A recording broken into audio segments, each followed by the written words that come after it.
There was an easy, comfortable path along the shore under the bluff, but it lacked the advantages of difficulty and danger so valued by a pirate. The terror of the seas had brought a side of bacon, and had about worn himself out with getting it there. Finn the Red-Handed had stolen a skillet and a quantity of half-cured leaf tobacco, and had also brought a few corn-cobs to make pipes with. But none of the pirates smoked or chewed but himself. The Black Avenger of the Spanish Main said it would never do to start without some fire. That was a wise thought. Matches were hardly known there in that day. They saw a fire smouldering upon a great raft 100 yards above, and they went stealthily thither and helped themselves to a chunk. They made an imposing adventure of it, saying "Haste!" every now and then, and suddenly halting with finger on lip, moving with hands on imaginary dagger hilts, and giving orders in dismal whispers, that if the foe stirred to let him it to the hilt, because that man tell no tales. They knew well enough that the raftsmen were all down at the village, laying in stores or having a spree, but still that was no excuse for their conducting this thing in an unpiratical way. They showed off. Presently Tom in command, Huck at the after oar, and Joe at the forward. Tom stood amidships, gloomy-browed and with folded arms, and gave his orders in a low, stern whisper. "Luff, and bring her to the wind." "Aye, aye, sir." "Steady, steady." "Steady it is, sir." "Let her go off a point." "Point it is, sir." As the boys steadily and monotonously drove the raft toward midstream, it was no doubt understood that these orders were given only for style, and were not intended to mean anything in particular. "What sails she is carrying?" "Courses, topsails, and flying jib, sir." "Send the royals up. Lay out aloft. There half a dozen of ye, foretopmast-staysail. Lively now." "Aye, aye, sir." "Shake out that main topgallant-sail, sheets, and braces. Now, my hearties." "Aye, aye, sir." "Hallum a lee. Hard a port. Stand by to meet her when she comes. Port, port. Now, men. With a will. Steady." "Steady it is, sir." The raft drew beyond the middle of the river. The boys pointed her head right, and then lay on their oars. The river was not high, so there was not more than a 2 or 3 mile current. Hardly a word was said during the next 3/4 of an hour. Now the raft was passing before the distant town. 2 or 3 glimmering lights showed where it lay, peacefully sleeping, beyond the vague, vast sweep of star-gemmed water. Unconscious of the tremendous event that was happening, the Black Avenger stood still with folded arms, looking his last upon the scene of his former joys and his later sufferings, and wishing she could see him now, abroad on the wild sea, facing peril and death with dauntless heart, going to his doom with a grim smile on his lips. It was but a small strain on his imagination to remove Jackson's Island beyond the eyeshot of the village, and so he looked his last with a broken and satisfied heart. The other pirates were looking their last too, and they all looked so long that they came near letting the current drive them out of the range of the island. But they discovered the danger in time, and made shift to avert it. About 2 o'clock in the morning the raft grounded on the bar 200 yards above the head of the island, and they waded back and forth until they had landed their freight. Part of the little raft's belonging consisted of an old sail, and this they spread over a nook in the bushes for a tent to shelter their provisions.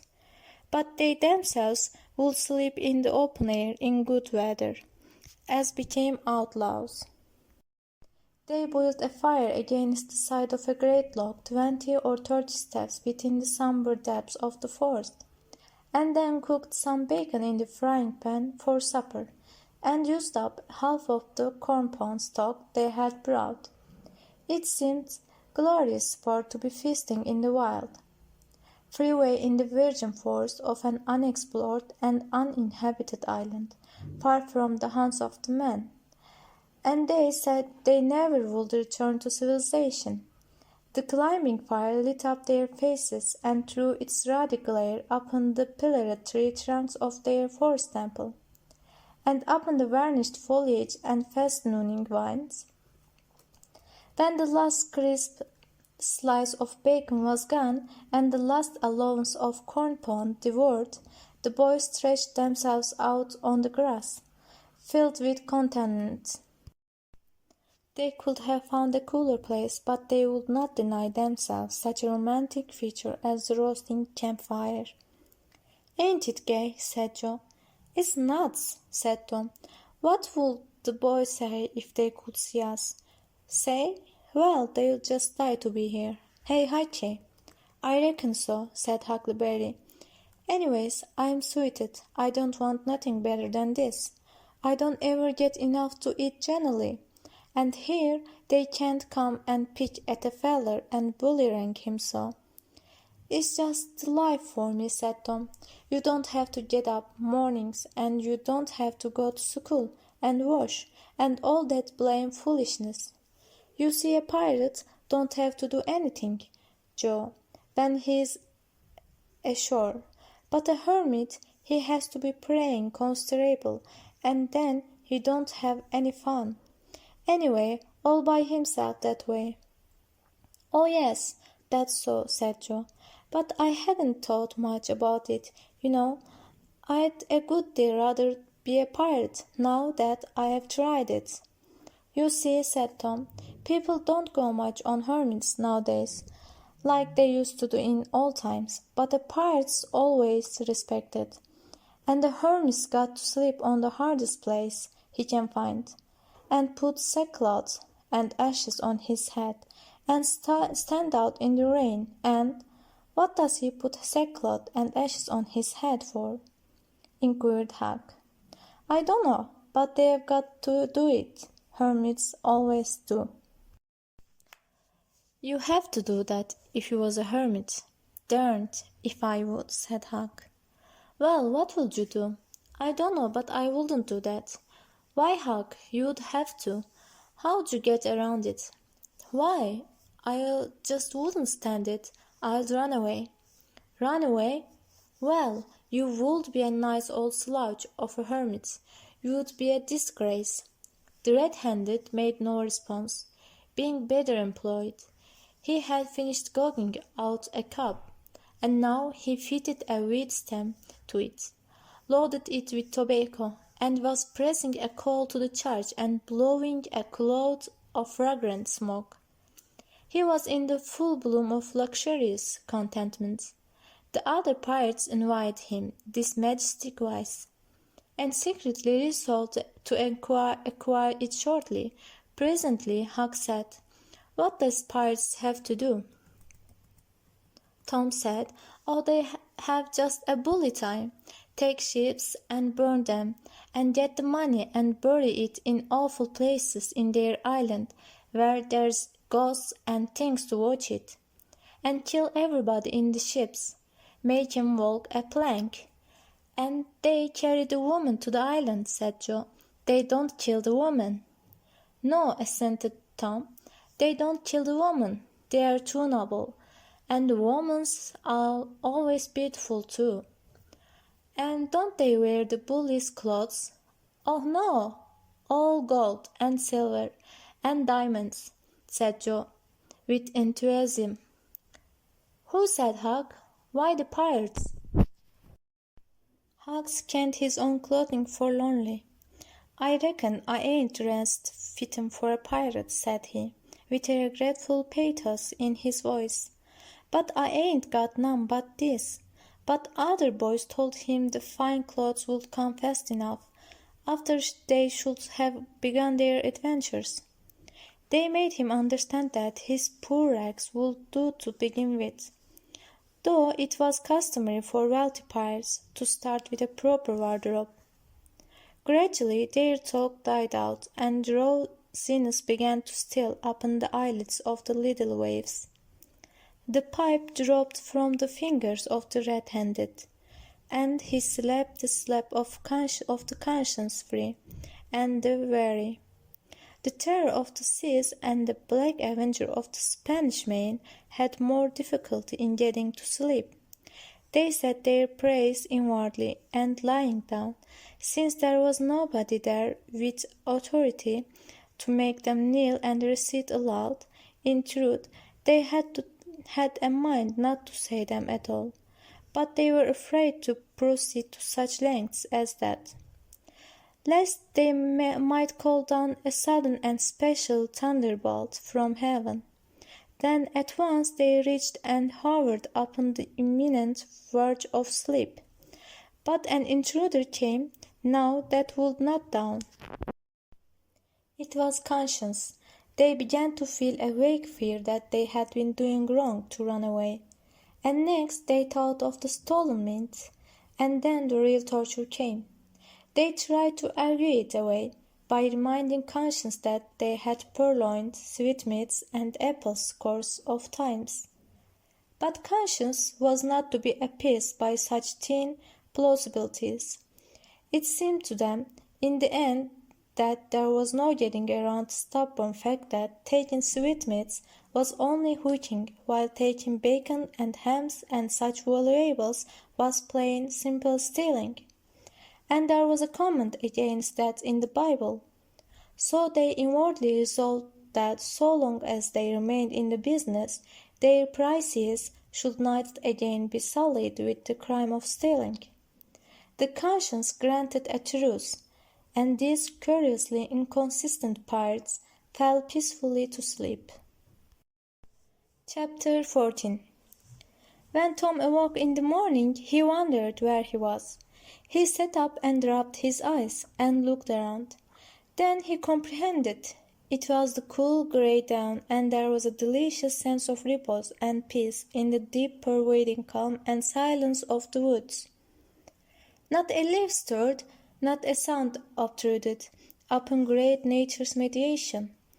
Beaded dewdrops stood upon the leaves and grasses.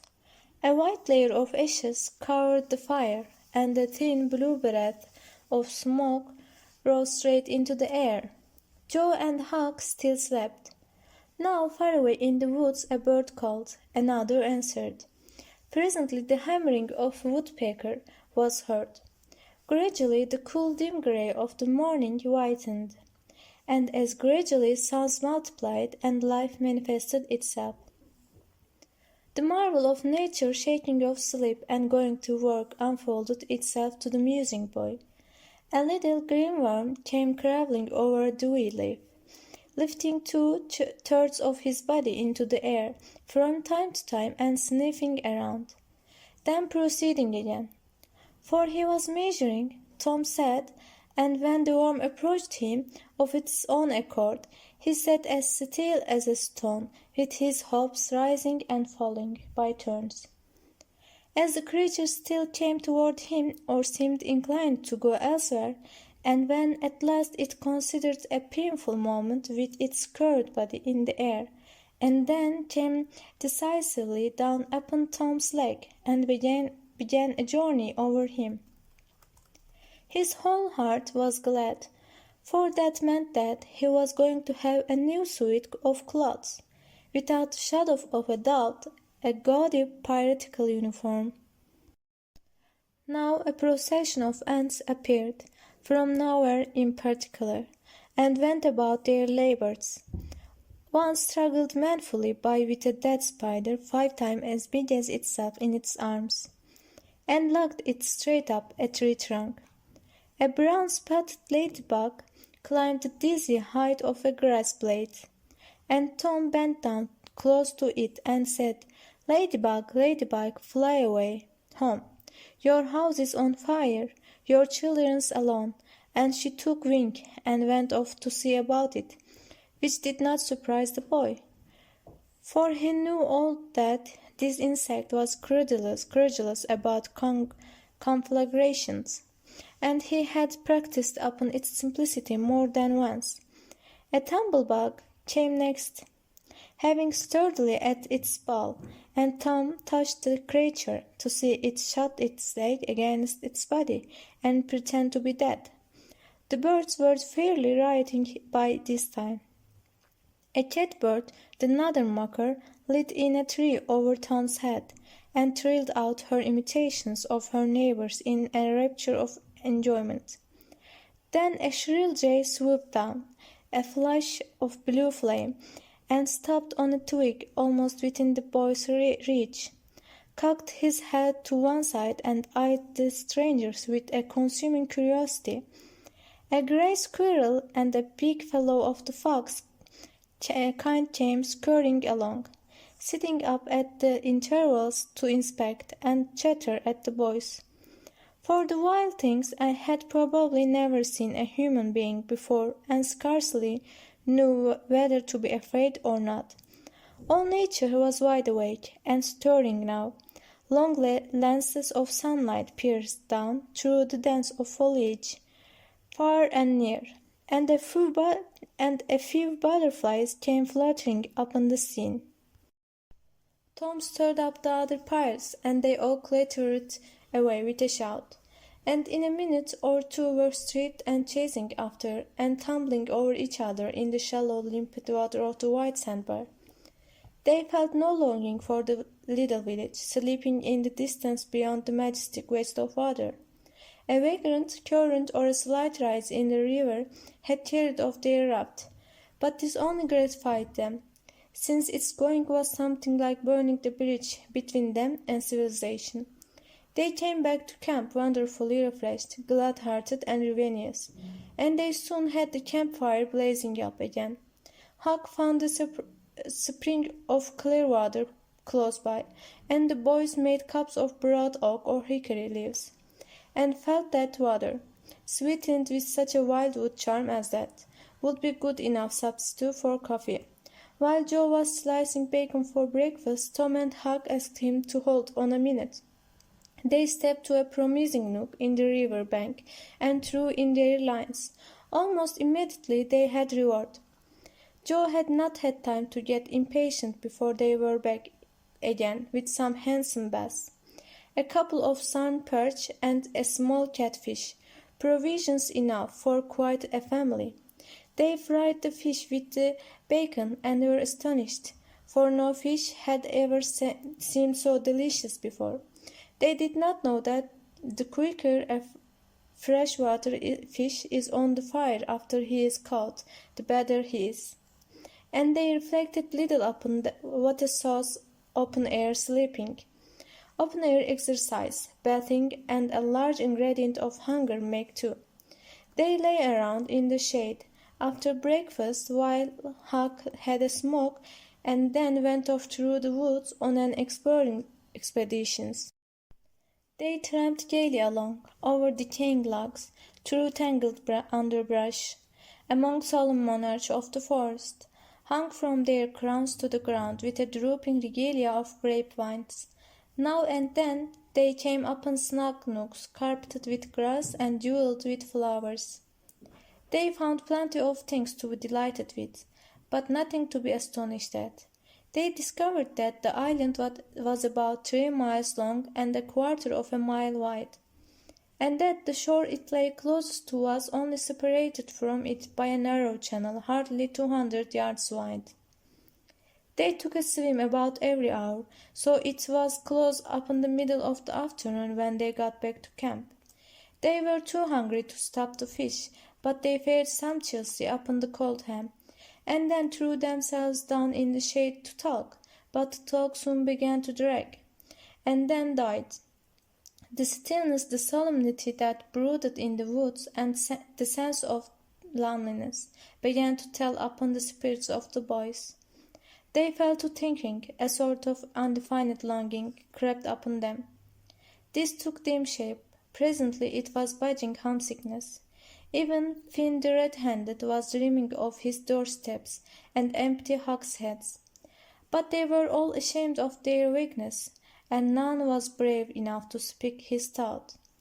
For some time now the boys had been dully conscious of peculiar sound in the distance, just as one sometimes is of the ticking of a clock which he takes no distinct note of.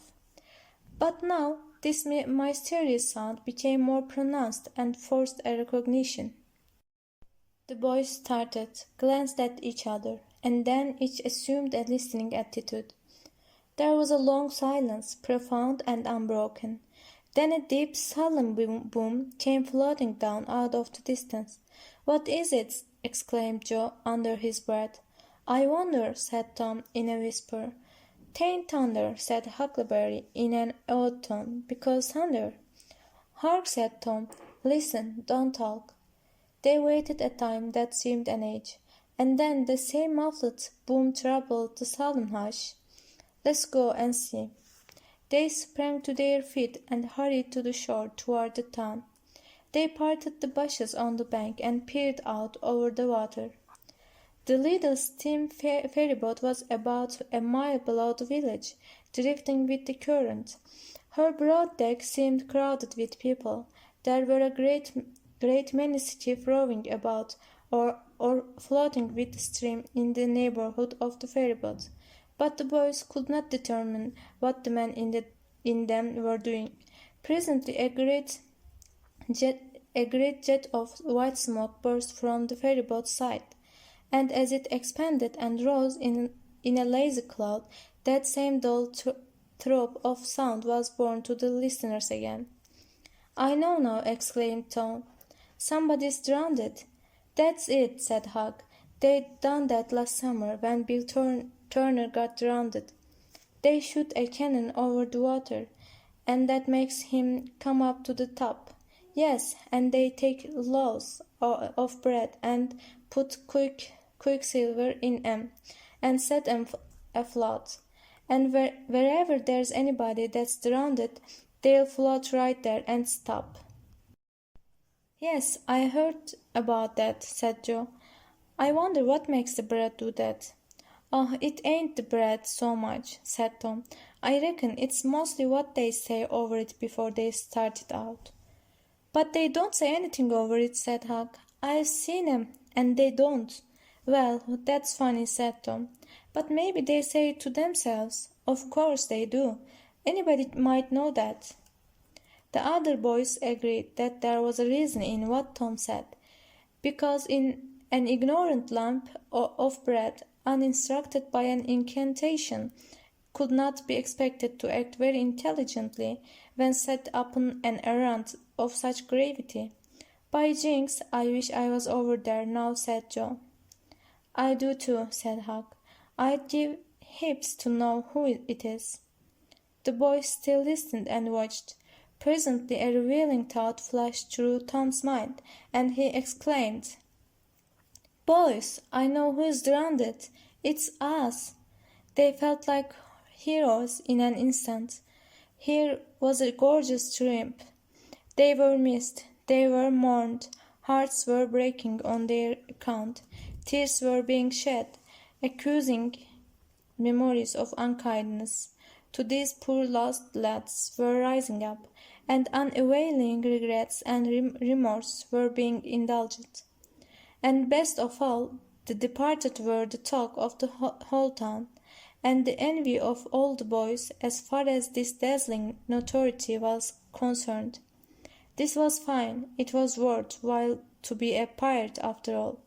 As twilight drew on, the ferryboat went back to her accustomed business, and the skiff disappeared. The pirates returned to camp. They were jubilant with vanity over their new grandeur, and the illustrious trouble they were making. They caught fish, cooked supper, and ate it, and then fell to guessing at what the village was thinking and saying about them. and the pictures they drew of the public distress on their account were gratifying to look upon from their point of view. But when the shadows of night closed them in, they gradually ceased to talk, and sat gazing into the fire, with their minds evidently wandering elsewhere.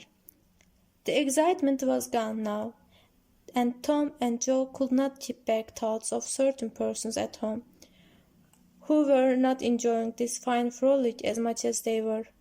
Misgivings came. They grew troubled and unhappy. A sigh or two escaped unawares. By and by Joe timidly ventured upon a roundabout feeler as to how the others might look upon a return to civilization. Not right now, but... Tom withered him with derision. Huck, being uncommitted as yet, joined in with Tom, and the wearer quickly explained and was glad to get out of the scrap with as little taint of chicken-hearted homesickness clinging to his garment as he could. Mutiny was effectually laid to rest for the moment. As the night deepened, Huck began to nod and presently to snore. Joe followed next. Tom lay upon his elbow motionless for some time, watching the two intently. At last he got up cautiously on his knees and went searching among the grass and the flickering reflection flung by the campfire. He picked up and inspected several large semi-cylinders of the thin white bark of a skimmer and finally chose two, which seemed to suit him.